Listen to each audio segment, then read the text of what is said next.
Kasi merong mga lumapit na miyembro ng House na humihingi.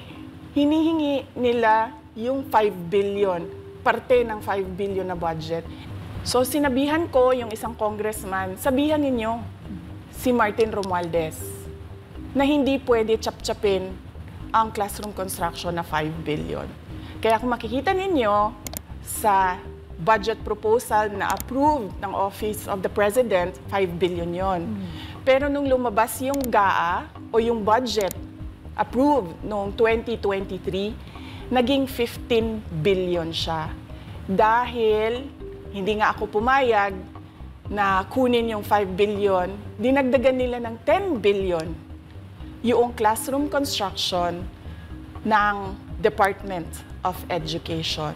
Yung 10 billion na yon hindi kontrolado ng Department of Education.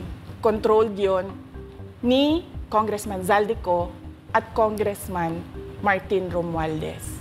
Basically, ang mga alegasyon laban sa kanila na, to be honest, is very recurring ay una, kumukupit, may parte, at puno ng korupsyon daw ang ating mangled budget in her stint as the Education Secretary. Sinabi niya doon na kahit na napakalaki ng budget ng Department of Education, wala siyang magawa dahil bilang may hawak ng ating budget. Pero ano yung mga naging breaking point? What were the straw that broke the camel's back? Well, you know, it's his cousin's hugas kamay tactic. Gusto kasi ng pinsan niya na katulad ni Noy Noy, magkaroon ng anti-corruption legacy.